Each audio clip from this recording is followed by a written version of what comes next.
Mayın 9-11 tarixlərində Naxçıvanda Bookfest 2025 keçiriləcək. Hazırda festivala hazırlıq işləri görülür.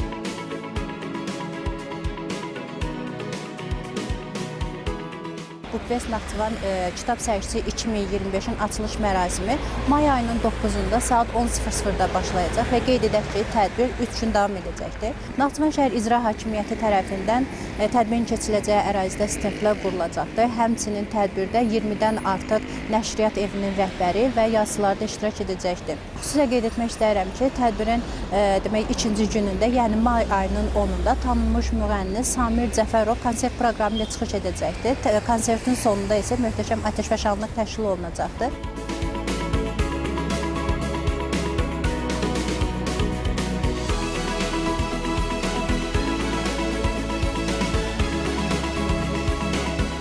Naxçıvan Muxtar Respublikasında Azərbaycan Respublikası Prezidentinin səlahiyyətli nümayəndəliyinin təşəbbüsü, Naxçıvan şəhər İcra Hakimiyyətinin və Azərbaycan Nəşriyyatlar Assosiasiyası İctimai Birliyinin birgə təşkilatçılığı ilə keçirilən Bookfest çərçivəsində 20-dən artıq nəşriyyatın 30 mindən çox kitabı nümayiş etdiriləcək.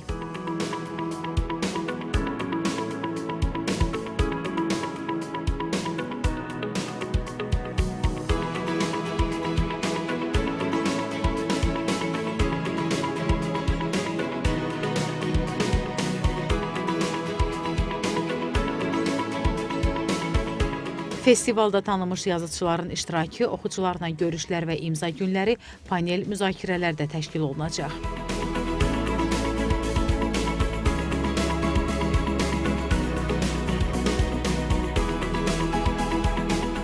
Öyrənmək, öyrətmək və paylaşmaq üçün çıxdığımız bu gözəl yolda bu dəfə əziz Naxçıvanlı kitabsevərlərimizi sevindirəcəyik. Çox sayda nəşriyyatların iştirak edəcəyi bu festivalda biz də Qədimqala və Dostum nəşriyyatı olaraq iştirak edəcək, yeni kitablarımızı əziz oxucularımıza təqdim edəcəyik. Həmçinin qeyd edeyim ki, bu festivalda bütün kitablara 50%-ə qədər də endirim olacaq. Mən də Tiaspres nəşriyyatı ilə birlikdə bu gözəl tədbirə dəvətliyəm.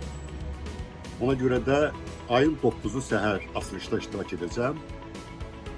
Oxucularla görüş və imza saatını isə 10 may gündüz saat 10-dan 12-yə qədər nəzərdə tutulur. Hər birinizi bu möhtəşəm festivalda iştirak etməyə, fəal iştirak etməyə çağırıram.